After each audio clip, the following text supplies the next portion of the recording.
Hey y'all. Loki, I feel so awkward right now. I probably should have drank like half a bottle of Fireball before filming this, but I was like, you know what? It's about damn time that I make this video. Obviously, as you guys can tell, I am finally going to give the story time as to why Jelly and I stopped being friends and why the podcast came to an end. I do have to start this off with an apology to you guys, because I feel so bad. Like, if you guys did not see, because I know so many people didn't see, I put a community notes out. If you guys don't know, you can go to the channel and click on the community section, and basically there you can write posts like on Facebook, basically. And I put out a note on there stating that the podcast was coming to an end because I just didn't know what to do in that specific moment. And I was like, okay, how do I handle the situation? Because if you guys have followed me on my main channel, you guys know that I've been solo dolo for 8, almost 9 years now on social media. I've never had a channel before. I've never had a co-host before. I've never had somebody that I consistently film with before. So I just didn't know how to handle the situation. And it was very difficult. And I really do feel so sorry to you guys that I literally left you guys hanging, because the comments that I would see before of how many people looked forward to Wednesdays to listen to the podcast on the way to work, at work, on the way home from work. Like, so many people were so excited about it. And I'm gonna be so real with you guys. Like, call me crazy, but I legitimately thought, given within time and work and like, putting in more and more work into this channel, I really thought that this podcast was going to be something. I genuinely think that me and Jelly had a really good dynamic for a podcast, and I loved the direction that it was heading in. So I was literally heartbroken that it did come to an end and our friendship came to an end. And in my opinion, for a stupid fucking reason. Like, probably, no, it's literally the stupidest reason that I've ever stopped being friends with somebody. Well, I didn't stop being friends with her. Let's go. Well, let me let you guys know that from the jump. She stopped being friends with me, which is so fucking stupid. But we'll get into that. I do want to start this off though by giving some shout outs, because I felt so bad about this and I didn't know how to like contact you guys.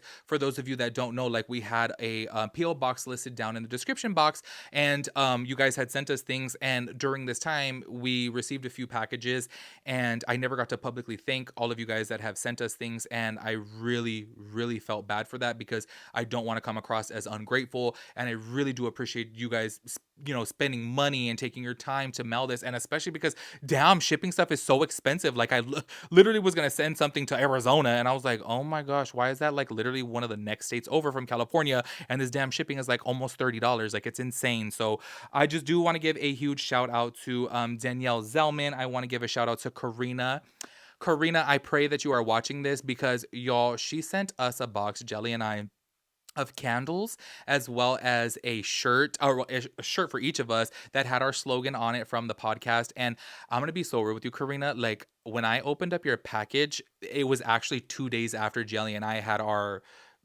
I mean, it wasn't even like a blow up fight. Like, our friendship ending, our friendship breakup, I would say. It was 2 days after, and I opened up your package in the car. I didn't know if it was like PR from a brand for my main channel. I opened it up and I looked at the shirts, and I legitimately started crying in the damn parking lot of the PO box. I was like, oh my gosh, like, if you only knew, like, you went out of your way to make us these shirts and it's no more. Like, I was so heartbroken in that moment. I was just like, oh my gosh, like, like, y'all, this situation is really difficult, if I'm being so real with you guys, because this is the first time that I've ever like opened up to having other people onto my channel, and it's like, damn, we got hit with the curse. If you guys have not heard before, people always say if you start a channel with your like partner or your like bestie or a friend, whatever the case may be, that there's always a curse that like knocks it out. And y'all, Jelly and I got hit with the curse. But I do have to say, I saw our friendship coming to an end regardless, just because of her characteristics and the way she, chooses to live her life, which is totally fine. But I kind of knew it was going to end. I just didn't think it was going to end in this fashion. Um, Also, I do want to give a huge shout out and thank you to Lily and Cheese, aka Lily. You're probably not watching this because I saw that you unsubscribed from all, the channels. But I have to say thank you so much. You have been so supportive, and I really appreciate it. And I really appreciate you. I have to say this was very difficult for me, this whole entire situation, because if I'm being so real with you guys, this is the first time in literal years that I felt so connected to the audience, aka you guys watching this. Because when I started out my main channel 8, almost 9 years ago, I was open about everything. I did a monthly Q&A. I made personal videos. I talked about so many things in my life. And it's so crazy that as the years went on, I started getting so scared of cancel culture, because I know that I am a, like, y'all, I crack jokes about everything. Like, I crack so many jokes. That's just how I get through everything. And if I could laugh it off, that's just the way that I'm going to go. And I've come to realize on social media, we had a period there to where everything was all fun and laughter and good times, and then we hit a real dark period on social media to where, damn, you can't crack a joke, you can't say anything. I can't even call myself the F word that offends people. I'm like, god damn, I can't even call myself fat. Literally, when I would call myself fat, people would get offended. I'm like, oh my god. So I started to really water myself down, and when I was doing all of my commentary videos on my main channel, I started realizing, damn, I don't have that connection with my audience like I once used to. Like, y'all, I used to be in the DMs with everybody, DMing people back. I would be emailing people back. Like, I would have strong connections with you guys. I legitimately was like, these are my friends, like, dead ass. There's been so many times that I've went out to bars and stuff like that and have literally sat at the bar having drinks with people, are like, oh my god, I follow you, and I'm like, oh my god, we're gonna chop it up, because they'll be like, oh, I DM'd you about this, this, and this. I'm like, oh my god, how'd that situation turn out? Like, I had that strong connection, and like I said, over the years, it really like dwindled out because I was so scared to open up and be my full authentic self.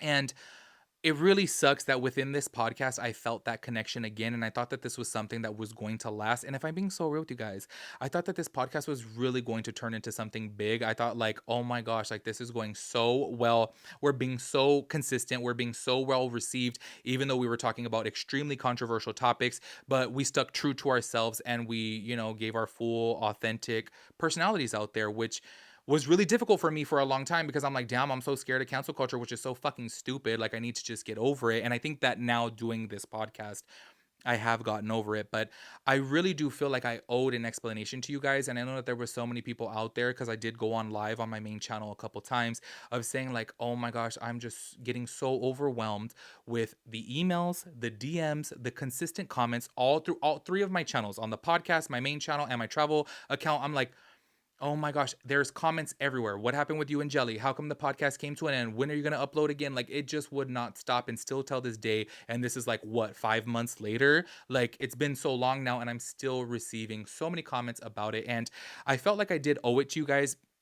The reason for that being is, I feel like when you have a channel with somebody, and obviously you guys have really got to know me, you've really got to know Jelly, and then it just disappears, I feel like you are entitled to know what the hell happened. It's really unfair that you guys support us so much by watching our videos, and then it's kind of like, oh, bam, out of nowhere, deuces. And to me, it comes across as you don't care about your audience.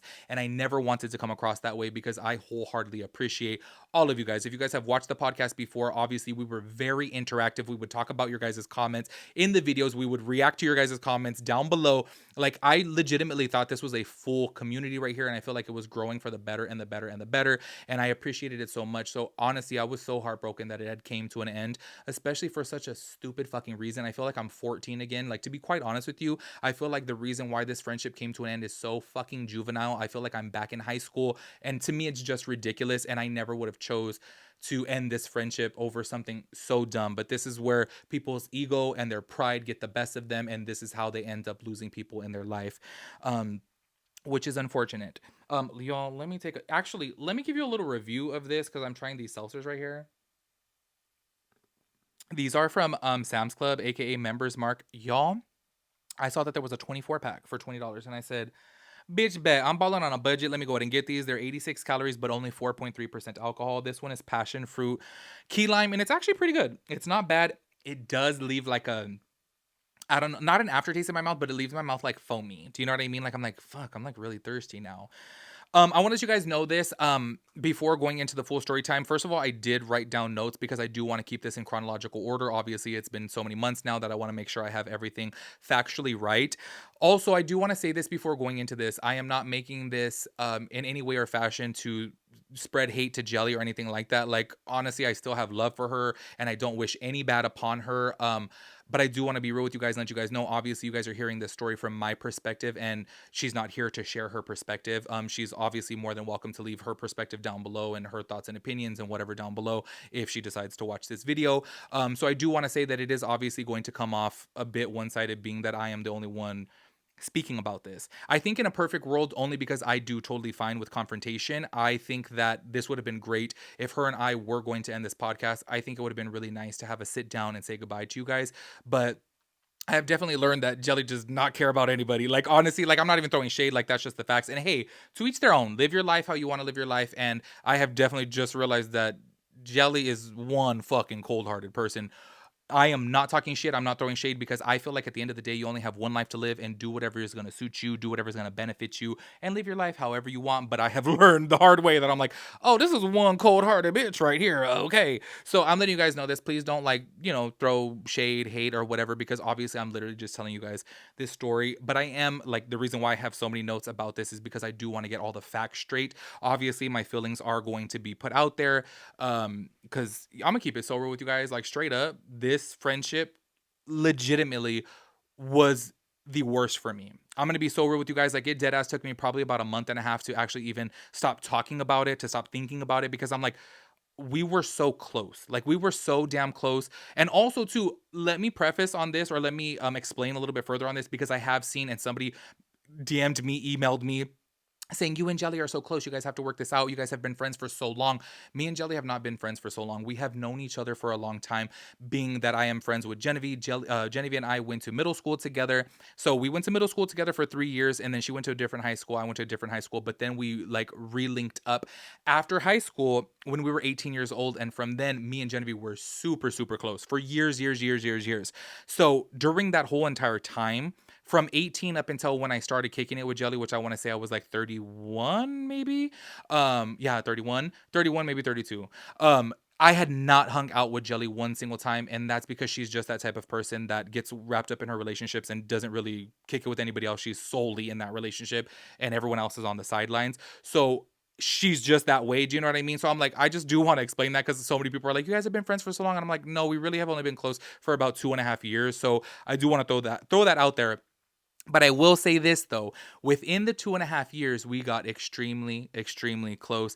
And it's so crazy because I am just that type of bitch that I don't really let my guard down with new friends, because I know that my personality is a lot. Like, I know that I'm extra. I talk a lot of shit. I joke around so much. Like, that's just how when I say my whole entire family, I mean my whole entire family. That's just how we are. So I know that it's very difficult for somebody new to come around if they don't have that same personality. And Jelly 100% has that same type of personality, to where she talks a lot of shit. She jokes around a lot. She has a dark humor too. So it just, like, kind of clicked.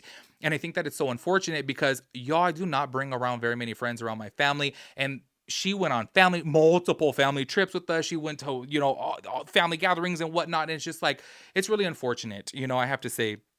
And to me, it's like, still till this day, it's really, really sad that a friendship came to an end for this stupid fucking reason. Like, let's just go ahead and get into it so you guys can see how fucking stupid this is. And I'm so sorry. Still, even months later, I'm just like, did this really happen? Like, am I, like, living in, like, a video game right now? Because this shit to me is just so unrealistic. Like, it just shows me that people have said before that I'm, like, cold hearted. And I'm like, oh, fuck. If I'm cold hearted, then what is someone like her? Because I would never, and I have never, cut off a friend for something so fucking dumb. So I don't know.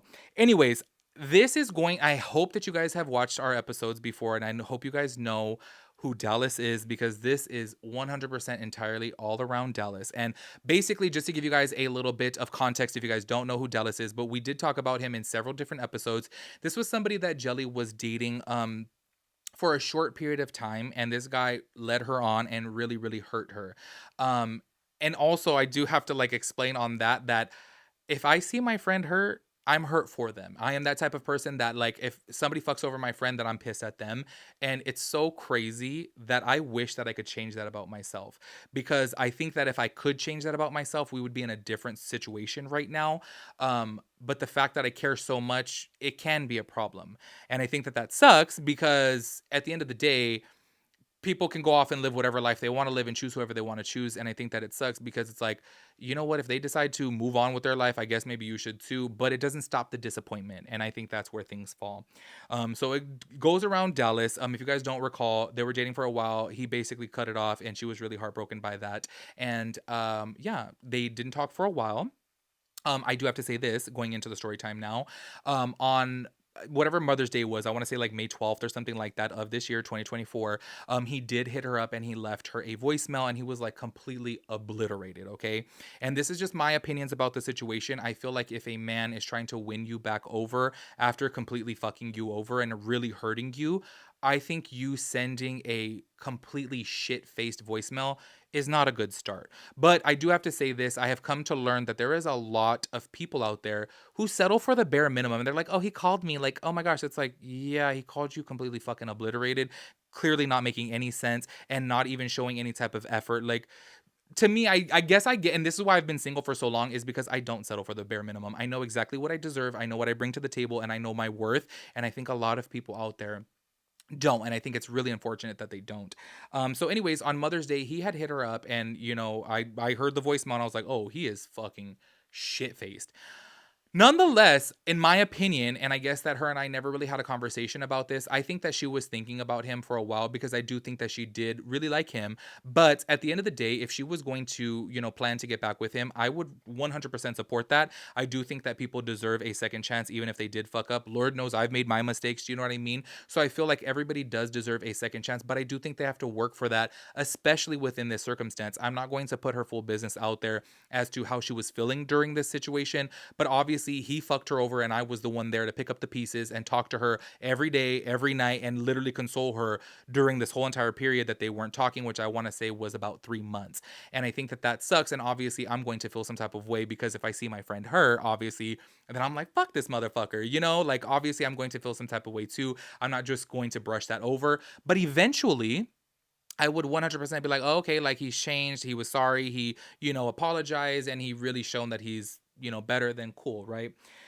Anyways, during that time, I have to say the irony of life, because once again, that was on Mother's Day. On May 24th, we were filming one of our podcasts, and on May 24th, it was actually such an ironic day, because I was low key kind of in a little bit of a, I guess, like, what would you call, like, a little tiff, a little, like, I don't know. I was kind of irritated at my best friend Rosa. You guys have heard me talk about her before. Also, if you guys had checked out our Vegas episode, she was the one there in Vegas with us, but she was not in the podcast, but you heard her in the background.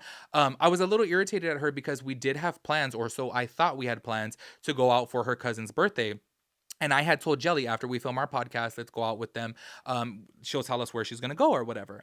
And we filmed our podcast, we wrapped it up, and I was like, this bitch still hasn't hit me up. And it was already like 10 o'clock at night. So I was like, that's not like her. She would have hit me up by now. So I'm packing up all the gear, the light, the camera, all that stuff. And I was like, you know what? Let's just go ahead and stay in and just have some drinks and get food, whatever. So we decided to just go ahead and do that. And as I'm closing everything up, I hand her a drink, I crack open another drink, and she says, Rosa text me. And I'm being so real with you guys. I was like, what the fuck? Like, Rosa's my friend. Like, why the fuck wouldn't she text me? Like, I was like, that's weird. That's really, really weird. But as soon as Jelly opened up the message, she had said, I found you a new Dallas. Okay. And the irony of life, y'all. Um, we at first were like, okay, it's just some guy that likes the Cowboys because she loves the Cowboys. And obviously, this is why we call Dallas uh Dallas, because he loves the Cowboys. She goes and says that, and I was like, what the fuck? Fuck that bitch. How come she didn't hit me up? Like, tell her, like, we were supposed to go out or whatever. So Jelly had told her that, so then Rosa had texted me, and she was like, oh, OMG, like, we had a miscommunication, which we squashed or whatever, so that's all besides the point. But she texts me and she's like, I really found Jelly a new man. And then Jelly had texted her back, sending me a picture of him. And so she was talking to her this whole entire time. And then she was texting me as well, too, saying that this guy is trying to get at her. Like, he offered to buy her a shot. And she was, mind you, she's there with her husband. But she was like, like, this fool's kind of grimy, because he's like asking, like, oh, are you faithful to your marriage? Like, I have a place down the street. Like, he said it multiple times that he has a place right down the street, basically alluding to the fact, like, if you're interested, let me know, type of thing. Well, my friend Rosa goes to send Jelly a picture. Jelly freaks the fuck out. Like, she is literally screaming, and she's like, Tim, Tim, Tim, it's fucking Dallas. And I said, you are lying. That is not Dallas. Like, are you fucking serious? So I look at the picture and I was like, it's him. Mind you, Rosa had never seen a picture of him. She does not know what he looks like at all. And it is actually, in fact, the Dallas. And here's what's so crazy about the situation is I feel like, and I could be a messy fucking bitch and explain all the reasons why I feel like Jelly's that type of person that she needs to like claim her territory. I think that she felt so stupid in that moment that this fool was hitting on my friend Rosa, and like what a small world it was. I feel like that gets her obviously into some situations. And I think that's how this situation literally even blew up even more. Cause I think her being like that, it's like, girl, this should be your sign. to be like, oh, this fool's a player, move the fuck on and let it go. But I think in her head, she feels like, oh, hold on, like, nope, I need to go, like, piss on my territory, which is so bizarre to me. Cause I swear to God, this is how I work and my brain works, which I know everybody's different. If I was in Jelly's shoes in that specific situation, I would have been like, like what a fucking nasty fuck. Like if you're obviously trying to like get back with me, you just called me the other day, like you're out here doing this. And yes, I know that you guys are probably like, he's single, he can do whatever the fuck he wants. That is true. But obviously put it in the perspective of he's getting at somebody that Jelly knows, somebody who Jelly has hung out with several times. Like it's just a situation that makes it extremely awkward. Well, in this specific moment, Jelly was obviously freaking out. I was freaking out because I was like, what the fuck are the odds that Rosa runs into him? But I have to say this is where things changed for me. And I guess you can call me judgmental if you want. But as soon as I talked to my friend Rosa about it, and as soon as she told me like basically how he was being, how thirsty he was being, and questioning if she was faithful to her marriage. And she's like, my husband's right here. Like, what the fuck, you know? I was like, ugh, like it really made me look at him differently. I was like, you're just, I know he's a mess, whatever, but it's just, I don't know, it really bothered me. And I was like, in my head, I was like, Jelly deserves so much better than this. Like in my head, it's so crazy that I can look at all my homegirls and see all the good in them that they don't see in themselves. And I look at somebody like Jelly and I'm like, first of all, this bitch is beautiful. She does her hair good. She does her makeup good. She dresses cute as fuck. She's, oh my gosh, also too, not even just looks wise. She's literally a mom. She works 40 hours a week. She goes to school too to get her damn degree. I'm like, this is one badass bitch right here. So obviously I put her up on a pedestal of being like, you deserve so much better than this. So I do obviously feel some more type of way towards somebody like Dallas, which I'm like, bitch, you need to realize what you have. Well, my friend Rosa is 100% like me in this specific circumstance of like, hell no, she knows like what a catch Jelly is. So she was being facetious with Dallas talking shit as soon as she realized, oh my God, you used to date Jelly. And he's like, yeah, actually I used to date her. Like he felt so fucking stupid in that moment. My homegirl, especially because I know she was a little bit tipsy, she was talking mad shit to him, talking about, you're such a fucking loser. How could you fumble her? She's a catch. I don't even know why she would even date somebody like you. Look at you and look at her. Like, she was obviously like being facetious about it, like joking about it, but being truthful at the same time, too. And I think this is where obviously this situation, it's like Rose is having her back, but behind the scenes, Jelly don't give a fuck. Do you know what I mean? Because she's like, oh, I gotta go get my man back, which is crazy as fuck to me. I'm so sorry. That's just my opinion. Anyways, that took place on May 24th. I'm gonna be so real with you guys. I think from that time on, I this is just my opinion. There's no factual proof of this. This is just my belief, which you guys will see why I believe this. I think that Jelly was like talking to him like on the low and didn't want to tell me about it because maybe she thought that I would talk shit, or maybe she thought I would be overly opinionated and be like, bitch, like you deserve so much better. But in actuality, I swear to God, and I wholeheartedly mean this, if anybody's gonna get back with somebody, I will end up supporting it. Yes, I'll talk my shit at first, but I'll be like, you better make that motherfucker work for it. Like, he needs to put in some work, and then I'm totally open to it. I understand that people fuck up. I understand people make mistakes, but I think that she was talking to him on the low, and the reason for that being is going into the next part of the story. On June 1st, we filmed an episode, and I hope I remember to go back to this because this is a key detail after the fact.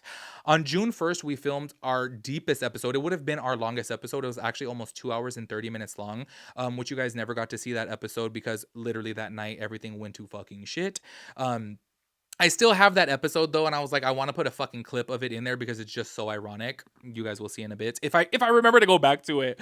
Um, that night on that podcast, I have to be so real with you guys. I that it's so crazy. Just I'm like thinking about it. I'm like, honestly, it really makes me sad. We had a deep ass podcast. That was the first time that we talked about our moms. We grew up in very, very similar situations. Our moms were both teen moms. They're very similar with the way that they are. Like, just they're very um I would say difficult people, and we really, really bonded on that. And of course, we have bonded on that before even filming that podcast, but this was the first time that we were talking about it publicly. And I thought it was a really wholesome, good podcast. And obviously, because everything went to shit that night, I didn't upload it because I was like, I'm not going to put this out there. We're obviously no longer going to be friends anymore. This is very awkward. I'm not going to put this out. And, it just sucks though, because to me, that conversation that we had, and especially because I did watch it back, really, really meant a lot to me. And I'm gonna be so for real with you guys, not even to fucking sound dramatic, But that shit broke my heart because I'm like, it's so crazy how you could love somebody so much and be such a good friend to them, bend over backwards for them. And like, y'all, I'm telling you specifically with Jelly, like, damn, every trip that we went on, I fucking planned, I booked. I'm not saying I paid for it, but I planned, I booked it, like, made all the itineraries, like, I included her with everything. Like, she went on family trips with me. And it's so crazy to think that you could love somebody so much, but they don't feel the same way for you because they can just kick you to the fucking curb in the drop of a second, which is so insane to me. Anyways, going back to June 1st and the podcast. After that episode, I had thought like it's so crazy the way life works. Cause I swear to God, this is not something that I expressed to her. Because I'm gonna be so real with you guys. When it comes down to being, how do I say it? Like emotional, I guess. I'm not good at communicating. Like, say for example, like I'm throwing it out there now, but I guess it's easier for me to talk to a camera than a person. In that moment, I felt so close to her. I was like, this is my bitch. This is my fucking road dog. Like, this is my homegirl for life right here. Especially because in that night, she had told me, it's so funny that after we filmed our podcast, we decided to go out. She was literally telling me, she was like, bitch, you're literally my favorite person. And she's like, I don't know like what I would be doing without you. And I'm like, bitch, you're literally my favorite person. Like, I fucking love you, you know?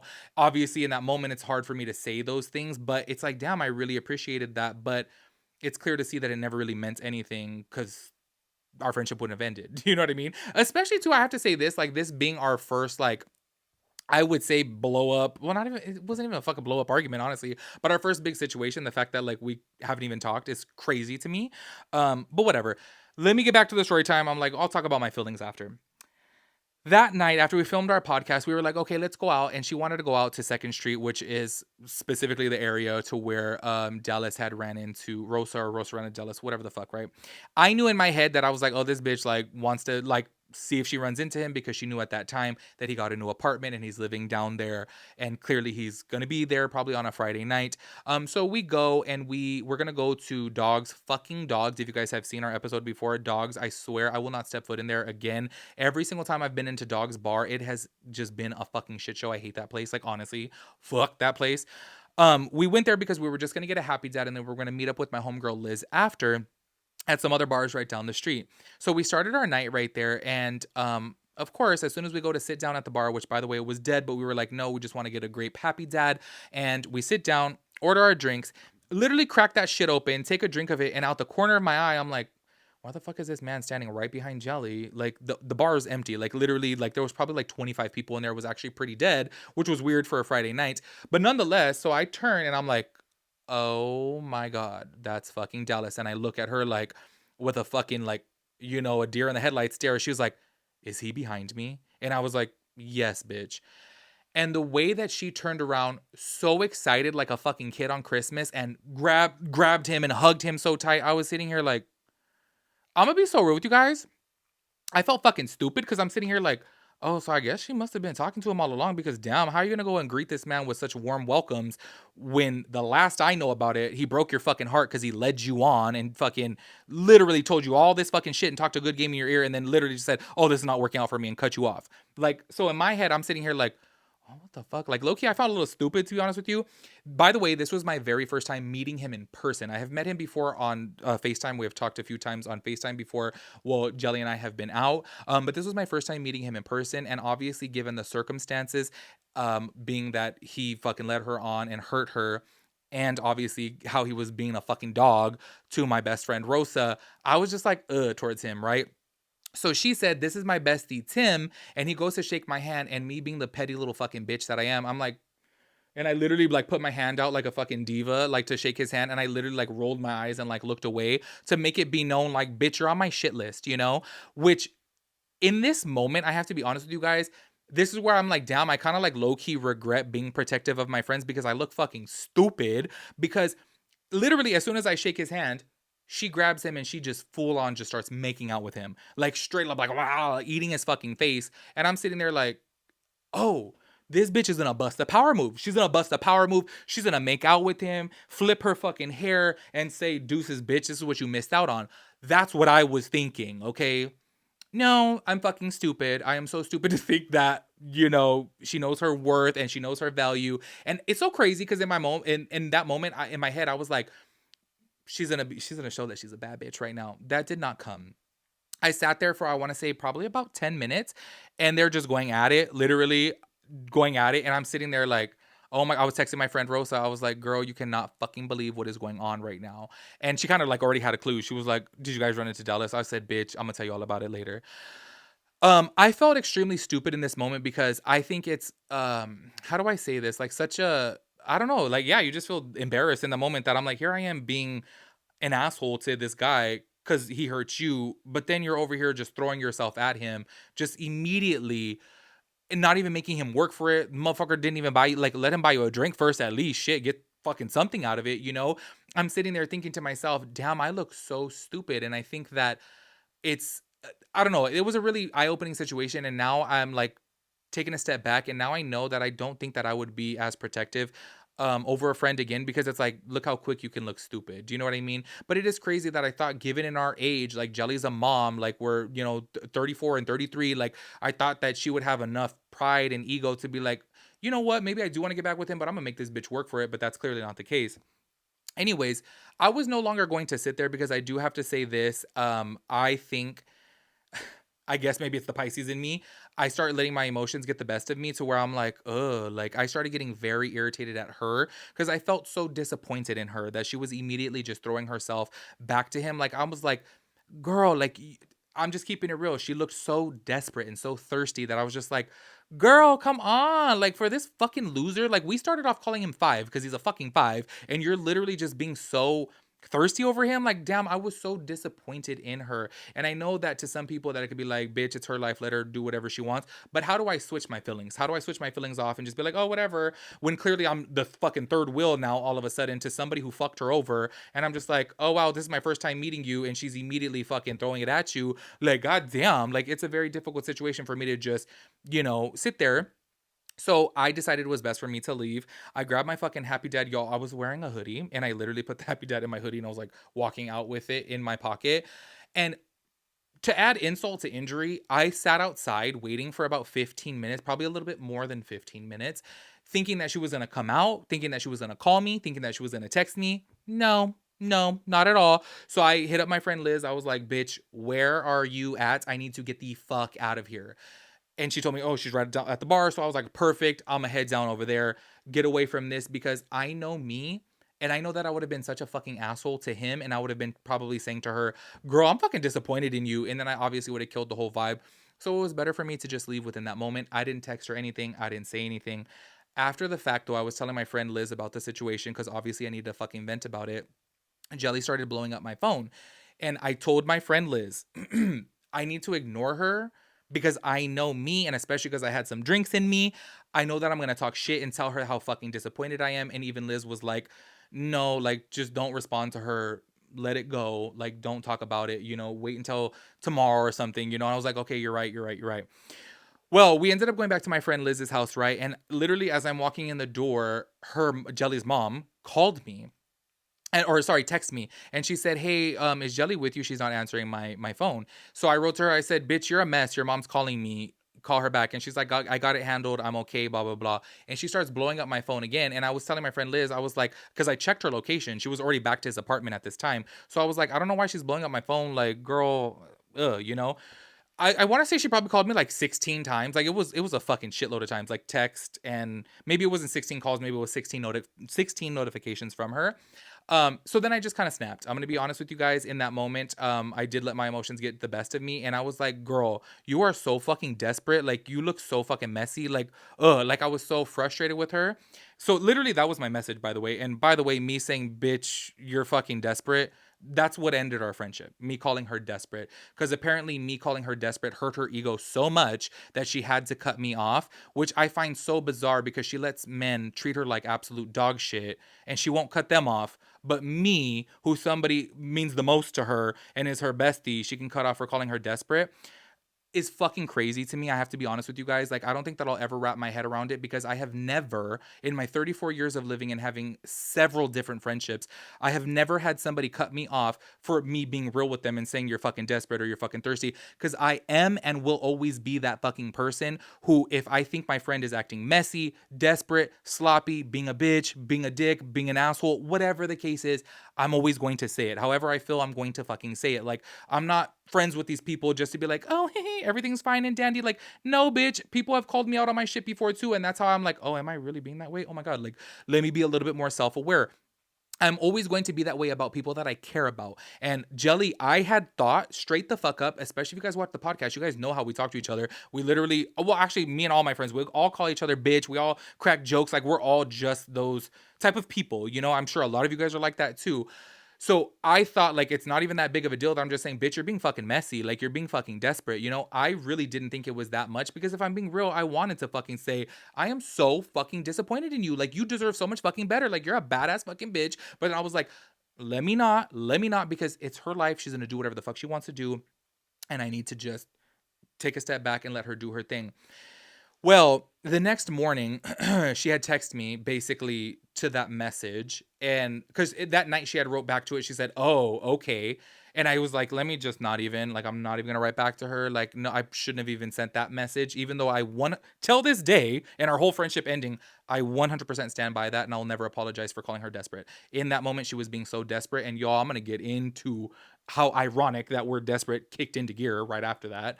Um, the next morning she let me know that she was bothered with what I said, and I was like, well, girl, I don't take back anything I said. You were being desperate, like completely desperate. Like I don't know what you want me to do about that. Like I'm like, anybody with a fucking eye can see that you were being desperate, so I don't understand. And it's so crazy because obviously looking back at things, like I 100% I hurt her ego, I hurt her pride, and I think it's so crazy that she chose all of a sudden now to obviously like, oh, he hurt my ego, let me kick him to the curb. It's like, where was that energy for Dallas? Where was that energy for all these other guys who have treated you like shit and you still take them back? Like, to me, I'll never wrap my head around it. But then obviously it just goes to show that she really does not give a fuck about me. And it's so crazy because speaking about the word desperate also too, I think it's so crazy. And luckily I remembered going back to that podcast that we filmed on June 1st.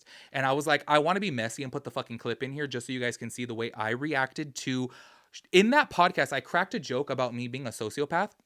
And she says, bitch, I know for a fact you're a sociopath. I could list 3 reasons right now as to why you're a sociopath.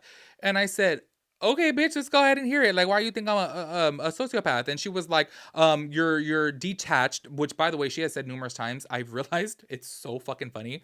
She has called me detached so many times, like when it comes down to men. But I'm like, she calls me detached because she's so attached. So it's like clearly she's gonna view me as detached. Cause I'm like, as soon as a guy starts playing games with me, I'm like, block, delete, bye. Like I'm fucking on to the next because I know my fucking worth. I'm not gonna sit here and play games. And I'm like, oh, because she's so attached with people, she views me as detached. But I'm like, girl, clearly, like you're gonna see things opposite. But I digress on that topic because obviously if she feels that way, I don't give a fuck. She told me that numerous amounts of times. I don't get offended by it. I don't get bothered by it. Here's where she fucking drove me crazy. And it's literally on video to where she said, one of the reasons why she thinks I'm a sociopath is because she said I'm unaffected by death. And I have told this story to everyone in my fucking life, and everyone, including my nana. I said it's so funny that she called me a sociopath literally on that same night, which I'm sorry. I think it's worse to be called a sociopath than desperate. That's just me, to each their own, but I would 100% rather be called desperate than fucking a sociopath. And then the fact that she goes and she sits with straight conviction that I'm unaffected by death. My nana, my mom, everybody else in my fucking life was like, who died? Thank you. Nobody has died in my life while her and I have been close. So how do you sit here and say with a straight fucking face, no laughing, no joking, nothing, she was being so for real, that I'm unaffected by death when you wouldn't even know? But and I have it on fucking tape. That's why I'm like, I should just be messy and clip it in here. But I'm like, I'm not even trying to bring up that podcast at all. But I literally laughed it off because I was like, oh, whatever. Like, I know who I am. So I'm like, if you really think I'm a fucking sociopath, cool. If you really think I'm unaffected by death, cool. Like, I don't, like, whatever. You know what I mean? But here it is going back to desperate. She got so triggered by it because I think that there is something in the back of her mind that she does know that when it comes down to men, she is extremely desperate. And I'm so sorry. I know that that may sound hurtful. And I'm not trying to throw no types of jabs at her because it's her life and obviously she can do whatever the fuck she wants, but obviously it has to hurt her so much for her to cut me out of her life within the blink of a fucking eye just because I called her desperate. Clearly it really hurt her. Clearly it really affected her because there is some truth there and the truth does hurt, you know? And I think it's so funny too because if you guys watch the podcast, Jelly's number one fucking phrase is facts over feelings, facts over feelings. She would always say facts over feelings, but I'm like, it is factual within that moment you were being desperate. And After, by the way, I had said, like, I was like, girl, like, I'm sorry that maybe it sounded harsh and maybe I should have said, hey, girl, you're being really desperate rather than saying, bitch, you're fucking desperate. But I'm like, that's how we talk to each other. That's how we talk on a normal basis. That's how we talk on a fucking daily basis. Like, bitch, you're fucking this. Bitch, you're fucking that. Bitch, you're fucking. Like, that's just how we are. That's how we talk. So, yes, I'm sure maybe through text, maybe it did sound like aggressive, considering that I obviously did leave and she ended up staying at his place and maybe she knew that I was obviously bothered at her and disappointed in her. So maybe it did sound like that, but I'm like looking back on it and I still have the message till this day and I've looked at it several times. I'm like, I literally said, bitch, you're fucking desperate. Or I was like, bitch, you're fucking desperate and messy or whatever I said. But I'm like, that was the extent of it. So for it to go that deep was crazy. Um, so after that, I already had known that she was literally going to cut me off because I sent her 3 other messages that same day. She never responded to them. Also, too, it really frustrates me and it's so crazy that I'm the type of person that I feel like if we have any type of issue, we need to meet up and talk in person face to face. We can't do a text, To me, my friends are worth way more than a fucking text. And this is why I say, like, looking back on everything and everybody that I talked to, I've just clearly come to realize that Jelly never gave a fuck about me. All the times that she said she fucking loves me, I'm her favorite fucking person, it literally was a lie. Because I'm like, there's no fucking way that this was true. Because the fact that you could not even text me back, give me a call, have the decency to at least let's have a face to face to have a better understanding of it, she just 100% cut me off.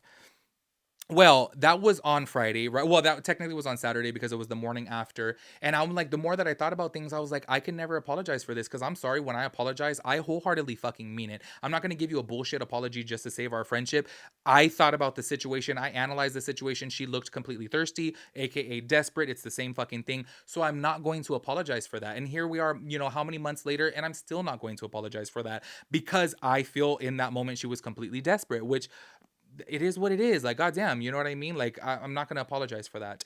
Um, Carrying on though, after that, I want to say it was about 3 days after. Like, honestly, it started to set in. Like, her and I would text all day, every day, be on the phone all day, every day. I started like noticing, like, oh fuck, like this is for real. Like, she's legitimately not going to be my friend anymore. Like, she completely cut me off.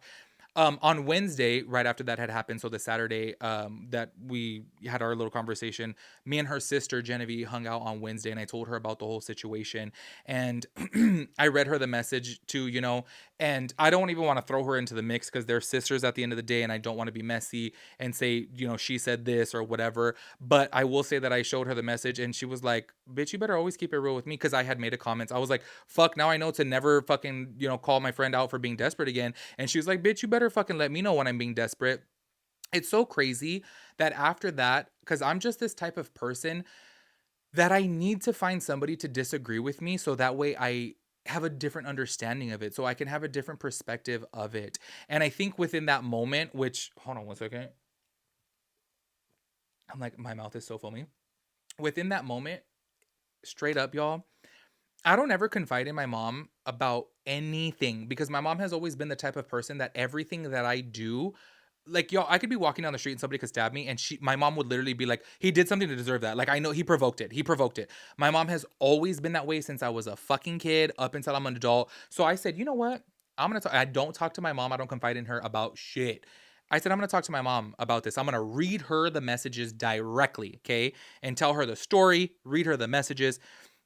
Here I am telling my mom about it because I'm like, I know this bitch is gonna disagree with me. So I'm like, let me hear her out why she's gonna disagree with me. So I'm telling her the story about what had everything that you guys just heard about, Dallas with Rosa, and then Jelly seeing Dallas at the bar and her just grabbing him and making out with him immediately. And my mom goes, damn, she sounds fucking desperate. And this is before I read the message about me calling Jelly desperate. And I said, well, that's so funny that you say that. And then I ended up telling my mom, and she's like, oh, she's like, you guys were never really real friends. And this seemed to be the general consensus of every single person that I talked to. Talking to my Nana about this situation, like, it's so funny because going into this, I literally already feel like I'm gonna cry. Going into this, I told myself I'm not gonna talk about this because it really made me so emotional. And honestly, it broke my fucking heart when I talked to my Nana because my Nana was like, I have to be real with you, mijo. Like, she doesn't love you. She never cared for you. And hearing it from my nana, who's so much older and has been through so much in life, and being that she is so old, and I told her the situation, and my nana was like, if you call your friend desperate, like, what the fuck? Like, no, you got to keep it real with your friends. And my nana telling me she never cared about you. She would never cut you off like that if she cared about you. And I'm like, all of this setting in because my mom said it, my friend said it, my nana was like the last person on the list that I talked to about it, but I was like, let me like fuck, I need to find somebody who disagrees with me calling her desperate so I can have a better understanding, because she was so desperate in the moment. Like I hate to keep on saying it, but it's just the truth. But everything did dawn on me, and this is actually like I'm kind of like jumping forward, jumping backwards here, because going back to like when I was talking to Genevieve about everything, it just was so blatantly clear to me that Jelly never gave a fuck about me. And I think that was the most disheartening thing.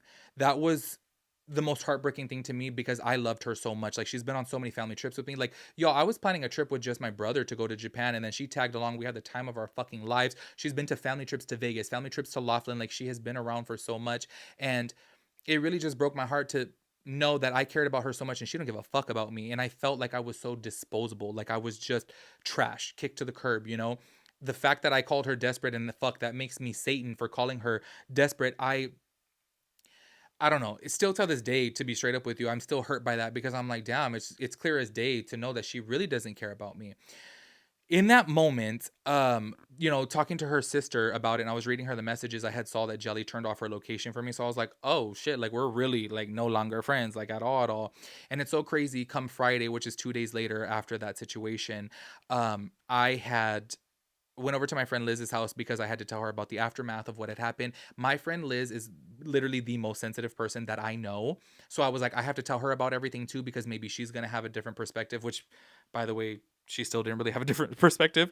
But while I was at her house, I had seen that Jelly had, because I was reading her the messages again, I had seen that Jelly turned back on her location. And I clicked on it and I saw that she was back at Dallas's house. Mind you, this is literally 7 days after. So I was like, this bitch is literally already like fully back with this man. 7 days later, you end your friendship, but it's so easy for her to move on because she's on to the next. It's like, it's almost as if like she viewed me as a relationship. Like, oh, this is just another guy. Bam, on to the next. Here goes the next one. She got jealous to replace me now. And I'm like, clearly this is an ongoing pattern. And it's so funny because I don't want to put anybody's name in the mix, but I would tell you multiple of her family members had told me, make sure you enjoy your time with Jelly because as soon as she gets a man, you're kicked to the curb.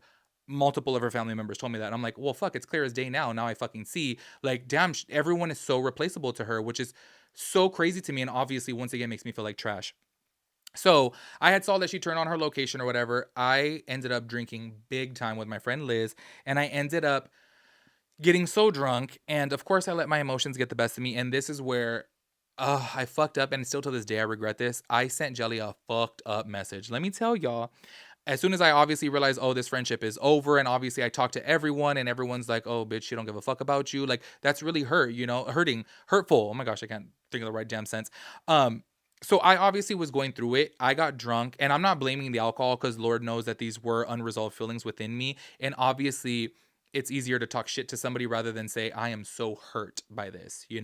So I sent her a message, and I'm being so real with you guys that I was like, oh, she's triggered about being called desperate. Oh, okay. All right, cool. She's triggered by that? Cool. So I'm gonna fucking list all the reasons why I think she's fucking desperate with all these fucking guys. You did this, you paid for this, you did this, blah, blah, blah. I sent her this long ass fucking message just talking mad shit.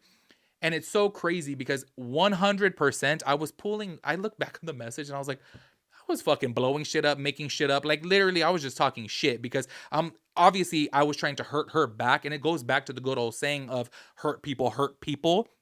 And obviously in that moment I was trying to hurt her, and I fucking regret it though wholeheartedly because I'm like, what a dumb bitch. But obviously I knew in that moment that I was so hurt by her that I'm not going to sit there and text her and be like, I'm so hurt by you, I cannot believe that you ended our friendship just because I called you desperate. Like, I'm literally heartbroken over this. Because if I sent that to her, I already know that she wouldn't have fucking responded. She didn't respond to the other 3 messages. So if I would have sent that expressing my feelings, I would have just felt even more low. Do you know what I mean? And I'm 100% not trying to justify the message that I sent because it was fucked up. Like, it was really fucked up. Like, if I sent her that message the first time around and she unfriended me from that, cool. I understand why she unfriended me because, damn, I talked all this mad shit. I get that. But obviously, I was fucking triggered. I was hurt. So, in this specific situation, it's like she was the one that created the action. I was reacting to it. And in hindsight, obviously, looking back, if I was emotionally mature, I would have been like, you really hurt me. But to be that vulnerable to somebody who clearly doesn't give a fuck about you, why would I do that? Do you know what I mean? So obviously I'm explaining this to you guys, so I hope it's not coming across as me justifying it, because I am 100% in the wrong for this. And I specifically have to talk about this message because I think it's so funny that this message, I think that she got like all of her fucking posse of people, including her little sister, to like unfollow me from social media too, which I think is so crazy because her little sister too, I have hung out with numerous amounts of times. I have been friends with Genevieve for 24 years. This situation has never happened. I have never had a blown up argument with fucking Genevieve. I have never cussed Genevieve out. I have nothing, nothing, nothing, nothing. Valerie knows that. Her sister, her mom knows that. Genevieve knows that. That I'm like, clearly, don't you see this is an isolated issue right here? This is not how I am. So the fact that her sister and their friends unfollowed me, I was like, wow, you're over here showing them this message, but why don't you show them the full fucking messages? And also, too, why don't you tell them the full story of everything as to why I said that? Do you know what I mean? Because I'm so sorry. The more, y'all, I got so like, I don't want to say like obsessive with it. I just can't think of another word. I got so obsessed with trying to find somebody to disagree with me that I literally, with Rosa and her coworkers, I went out with her coworkers before and we, strike up a conversation. I'm like, hey, like I got a scenario for you. Like, would you get pissed about this? And everybody that I talked to, everybody was like, no, if you're real friends, fucking tell them they're acting desperate. What the fuck? Like, I'm like, oh my God, I'm getting driven crazy here because I'm like, damn, I feel 100% validated for saying that you were acting fucking desperate. You know what I mean? So it's like, to keep on knowing that I wasn't in the wrong for that situation and just keeping it real with my friend, it's obviously more hurtful. So I think it's so crazy that she, riled up her whole posse to unfollow me. And I'm just like, these people have known me for so many years, and you know that this is clearly out of my characteristics. I 100% was in the wrong for sending that message that I literally sent it at like 3 o'clock in the morning, by the way. Clearly I was in the wrong for that, but the whole situation, it's like, why doesn't anybody stop to see like this is not Tim's characteristics? Clearly he's really hurt by this. Clearly this is something that is eating away at him, and this is his way of like retaliating and trying to hurt you back. And I think that that's so fucked up that everybody literally would just judge me based upon this message, when it's like, look at the whole fucking situation. This bitch literally kicked me to the curb like I was a piece of fucking garbage, literally didn't mean anything to her. That is hurtful as fuck, to be disposable to a person. Like, I'm like, y'all, if you guys only knew how much I did for her as a friend, what a good fucking friend I was to her. She literally said, I've never had. Oh, funny enough, on that podcast that we filmed on June 1st, dead ass, it's on tape. She literally said, I've never had a friend as good as you to keep it real with me, and I've never had a friend that cared as much as you do. Like, clearly, like, I'm gonna be hurt by her just fucking throwing me away like a piece of trash. Like, it's crazy to me. Anyways, that happened all obviously 1 week later after it. And I have to say, the next day I didn't regret sending that message because I felt good, like letting off that steam, letting off my hurt. I want to say the day after, literally, so 2 days after sending that fucked up message, I was like, oh, I regret this. Like, why did I do that? Because I perfectly gave her the ammunition to go around to everybody and fucking talk shit about me and paint me out to be the villain and paint me out to be the piece of shit, when it's like, clearly she's going to tell her one-sided story of it. And I know the way she is. So I know she's going to tell it in her way rather than saying everything happened, because if she said everything that I just told you, it would make her look desperate. And I know that she's obviously avoiding that. So I think it's so fucked up that I perfectly handed her a freaking bullet and, here, load the gun, girl, and paint me out to be a fucking piece of shit, which I think is so fucked up. And it clearly furthermore shows that she don't give a fuck about me, because no matter what, to everybody, even to you guys right now watching this podcast, I didn't have to tell you guys that I sent her a fucked up message. I could have just said, oh, I called her desperate and she unfriended me, and I could have acted so fucking hurt by that, and you guys would have been like, oh my God, I feel bad for him. But no, I obviously did something fucked up too. I told my nana about this. I told my mom about this. Like, I told everybody that I sent this fucked up message, and literally everybody's like, well, because you were hurt. And even my nana too. My nana was like, you were really in the wrong for that. And I was like, I know I'm in the wrong for that. And she's like, but I totally understand why you did it, you know? And I'm like, that was my whole thing too, specifically towards her little sister, because I've hung out with her numerous amounts of times. I think it's so crazy because she's one of those people that like praises to be like all like love and blah blah blah blah. And I'm like, clearly you're not like that, because you would see that I was hurt within that moment, you know? Once again, not justifying it, but it is understandable at the very least that every fucking action is going to have a reaction. And if the action was never there in the first place, there wouldn't be a reaction. And I think that obviously talking to the more people that were telling me, she don't give a fuck about you, then clearly I, was getting hurt more. Um, Fast forwarding a couple, I want to say maybe a month, maybe a couple months. Fuck, y'all, I'm losing track of my timelines. Um, it was kind of eating away. I mean, I think it was a month later. It was eating away at me, that message that I had sent to her. And I was like, you know what? I don't feel right with that. And obviously, I know if there's any possibility of reconciliation, I 100% need to apologize for sending that message because it was my sole objective to hurt her. That's literally what I was trying to do. And that was very immature of me, very petty of me. And I wanted to apologize for it. So I sent her, and y'all, I wish I could fucking show you how long the apology is. It was so long because it was so heartfelt, but I felt the need to tell her this is why I did it. I was so hurt by you and the fact that I didn't mean anything to you. I was completely disposable to you. I literally even said that in there. I sent her that message. I apologized for it. And I also did say in there, because I do want to keep it real, letting time pass by, me apologizing for that message. I'm sorry. And still all these months later, I did still have to stand my ground and say, I apologize for that, but still, even these months later, I still don't apologize for calling you desperate because that would be a lie. So I do apologize for the shit that I said, in that fucked up message a week later, but calling you desperate, I'm sorry. Like, I've thought about it so much. You guys don't even understand. I've talked to my friends numerous times about it. They're probably like, bitch, shut up.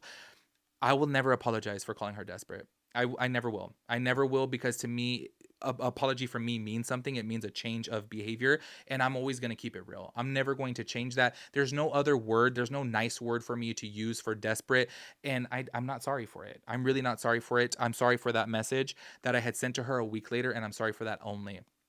Here's where everything kicked in though, even more. And this is where I was like, oh, this is 100% done. Because in my head, I was like, let me send this message and hopefully she'll be mature. But I have to say this, and I'm not talking shit. Jelly is just really like, if I called myself emotionally immature earlier, Jelly is worse than that. Like, she cannot have any type of confrontational conversation whatsoever. For example, we were talking about the money situation with YouTube. I was trying to tell her how the percentages were working because we were starting a Patreon. And in the middle of me telling her, like, oh, so you're gonna get this, you're gonna get this, whatever. Look at my ring. I got it from Amazon. I got it on sale. I was like, I'm literally having a conversation with you right now. And I understand that talking about money with friends is an uncomfortable situation, or an uncomfortable conversation, but it's something that we need to talk about. So this is where I'm just kind of like, clearly, I know how she is. But I thought if I lead first, if I be the bigger person and I apologize for my wrongdoing, then maybe she would apologize after.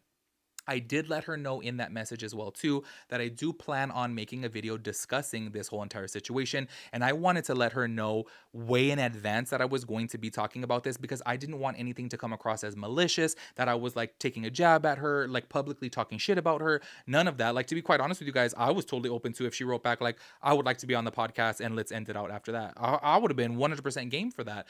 I felt grimy continue on the podcast without letting her know. I didn't want her to be blindsided by it. I wanted her to know. So this long ass message, and I'm telling you guys, it's probably like 6 paragraphs. It is so long. I told her, and you know what's so crazy? In that message, I reiterated multiple times about how I was so hurt by it. I said it several different ways. So that way it's like, girl, I want you to understand why the fuck I sent this message talking shit to you. Because I was like, oh, you're triggered by the word desperate? Well, fuck, let me talk all this shit. But I did it because I was so hurt because I couldn't let down my guard and say, damn, you really fucking hurt me. Like, I can't believe you stopped being friends with me, you know? Her message to me was longer telling me that she did not want me to discuss her on the podcast moving forward than acknowledging anything. She didn't acknowledge one single thing. I let my friends read it too. Every single one of my friends that read the message were like, oh, she don't give a fuck about you. Literally, it just re-solidified that she does not give a fuck, that I was so vulnerable. I was so fucking open to say how hurt I was by her cutting me off or calling her fucking desperate. Like, I'm sorry, but even looking back on this, talking about it right now again, it's like, are we fucking 13? What world are we living in as grown adults that we can't call our friend, bitch, you're being desperate, bitch, you're being desperate? Like, you cut a friend off for calling you desperate? God damn, I am so sorry. It's so crazy that Jelly of all people just being straight the fuck up. And if you guys watch the podcast, you guys know she would talk shit like, oh, I can't stand sensitive people. She would even say too that she's like, oh my gosh, like I don't want my kid to grow up and be so sensitive because everyone's so sensitive these days. And I'm on board with that. I'm like, yes, everyone is too sensitive. But look at her. Clearly, she's the most sensitive of them all. That I'm like, you get so triggered by the word desperate. Like, to end a friendship, I was like, fuck, I literally felt like I was like in middle school again. I'm like, what the fuck? Like, come on. But I have to say, her message back to me was, I'm sorry. But I was like, oh, that is the fucking nail in the coffin that I was like, I'm gonna be real with you guys. In my head, I was like, I'm never talking to her again. Like, she could fucking fuck off. Honestly. Like, I was like, this is, you're literally not gonna acknowledge. I acknowledged my wrongdoing of me sending that fucked up message a week later. I acknowledged that and I apologized wholeheartedly for it, and you're not going to acknowledge how you hurt me, that you were the reason why I sent the fucking message, because you hurt me so much that I obviously fucking talk shit to you. Like, not once did she say, you know what, I acknowledge that I cut you off and I understand how it hurt you. Not once, not once. And dead ass, she sent two different messages, and her literal second message talking about don't discuss her on the podcast was longer than her even acknowledging my apology, which, by the way, all she did was, I thank you for, acknowledging it. I appreciate it, and blah, blah, blah, whatever. That was it. Not once, but in typical, and I have to say this, in typical Jelly fashion, I feel, and it's so crazy because if I uploaded the podcast, you guys would know even more about this, is we both talk about our moms, how they could never admit to any fault. They could never admit to any wrongdoing. And I'm like, whoa, I'm starting to see it, that she is 100% her mom down to the T. I feel like you either come out just like your parents or you come out to be the opposite of them. And I have no problem admitting my faults, admitting my wrongs. And clearly she does. That I'm like, girl, I sent you this long ass message apologizing, but at the end of the day, you're the one that stopped being friends with me, and you can't even acknowledge that that hurt me. That's fucking crazy. And all these months later, still nothing. By the way, her stepdad ended up, passing away, and I still went by. I took donuts, I took food, and I sent her a message, and I was like, hey, I'm so sorry for your loss. Like, I got your son these 2 extra donuts. I know he likes these ones. Like, I hope that he got them and nobody else ate them. Like, clearly still showing that I care. And, she said thank you and, that for that message. But I'm like, clearly after all this time, you still can't fucking say, I acknowledge that I hurt you. To me, that is fucked up. And to me, like, to be straight up with you guys, still till this day, I'm still hurt by that. Because I think that I even would have, like, moved on even more peacefully in my head if she just said, you know what, you really hurt my ego with saying that I was desperate. I don't think that you're in the wrong for it, but I acknowledge that you were hurt. I am sorry that I felt the need to cut off this friendship, but I did feel the need to cut off this friendship because that word desperate, it really calls for ending 3 years of great friendship with no problems at all. I'm so sorry. I'm just being fucking petty right now because I'm like, girl, like thinking back on all of our times together, I'm like, y'all, we had great times, good trips and everything. Before that argument, we got into one little argument, and it was squashed the next day. So I'm like, the word desperate ended the friendship, but still, I'm so understanding of a person that if she felt the need to end the friendship because of that, so be it. But it's like, fuck, at least acknowledge that you really hurt me because I genuinely care about her. Still till this day, I care about her. I do got to keep it real that obviously now I'm like, I could never see myself being friends with her again because clearly I see what type of person she is. And obviously she is very much that type of person that, like, as long as she has a new toy in her hands, she doesn't give a fuck about the old toy. It's like literally Toy Story all over again. And I clearly see, and it's so funny. You know what? Let me not be fucking messy, but I so see it now because I have heard it before about the way she is, and obviously, when you're in a situation, you don't really see it until you're on the outside. You know what I mean? Looking in, and I think it's fucked up, but it is what it is, and that's the story why we stopped being friends, which will go down in the history of my entire life of the stupidest reason why I lost a friendship. I think it was so fucking dumb. Still till this day, the dumbest thing ever. But everything happens for a reason. And look, I wholeheartedly think that our friendship probably would have came like to an end, or like kind of would have like drifted away because I know the way she is with men, and I know how she, I'm telling you guys, like, her and men, it's like whoa. When I said earlier about her being attached, she is attached. Like, fuck. So I understand that our friendship, and I already knew that ahead of time, that I'm like, damn, I've known your sister for 24 years and I've never hung out with you one single time. That's a bit strange. So it's kind of like, obviously, I know the way she is. I know that as soon as she got back in a relationship, that this probably would have drifted away, but I just didn't think that it would have ended like this. And it's so crazy too, because all of my friends were like, I guarantee you that if Dallas wasn't in the picture at all, she would have worked it out with you. She would have hit you up and been like, okay, let's talk about this in person or something. And I'm like, that is 100% true. But the fact that she has somebody else to kick it with now, she has somebody else to be with now and, fill her time with, it's like, oh, okay, don't need Tim anymore. And I'm like, damn, to me, that is the most hurtful feeling to me, because I would never fucking treat somebody like that. Ever, ever, ever. But we're all different. Anyways, at the end hold on, let me look at my notes because I'm like, you know what? Let me make sure that I didn't forget anything. Um yeah, nope, I got everything. I do want to let you guys know this moving forward. I do plan on carrying out the podcast. I don't know. I think basically it's like I'm gonna do some solo, I'm gonna have friends on sometimes. It's so crazy, oh, excuse me, that I had talked to her sister Genevieve about doing the podcast first, but then I just felt like she didn't really want to do it. And as soon as I mentioned it to Jelly was like, fuck yeah, let's do it. And we just started it immediately. And I had been talking to Genevieve about it for a fucking year, and she never really said anything about it. So I was like, okay, she just doesn't want to do it, which is fine. But after the fact now, she's like, no, I want to do it. I want to do it. But I felt so grimy. Like, oh my God, I started this podcast with Jelly. And now it's like, oh, here goes her sister taking her place.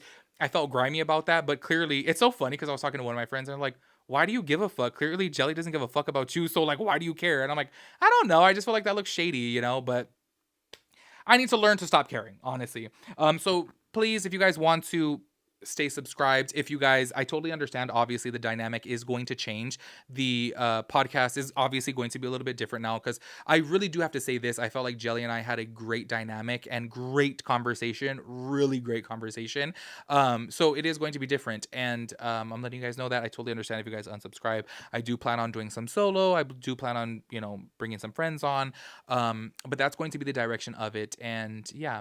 Also, at the end of this, I do have to say this. Please, if you guys have Jelly on social media, because I know a few of you guys did add her, do not send any hate her way. I mean, I obviously just wanted to tell you guys this story time. And to be quite honest with you guys, actually, now that I've gotten it out like into the public too, I actually feel like a sense of like relief now because this is something that I have just been pushing to the side for so long because I'm like, this shit is difficult. But yeah, actually feel kind of good now. I don't know when I'm going to restart up the podcast, but I do plan on doing it. So just keep your notifications on, and I will see you guys soon. Peace out, Girl Scout.